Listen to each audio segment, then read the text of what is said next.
Hello friends, welcome back to our YouTube channel 12 Step. Today in this video let's learn about how to download POF app in your Android. So let's get started. At first let's get into Play Store app. So here it is. Now in the search bar we need to type POF and here we can see this app over here.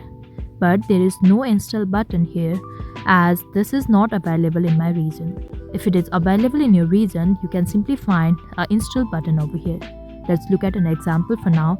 If I go for this app, here we can see this install button over here and we need to simply tap on install and your app will be simply installed. You can do similar for your POF app as well.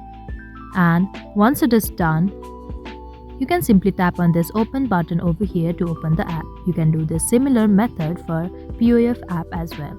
I hope you liked the video. Please do like and subscribe. Thanks for watching.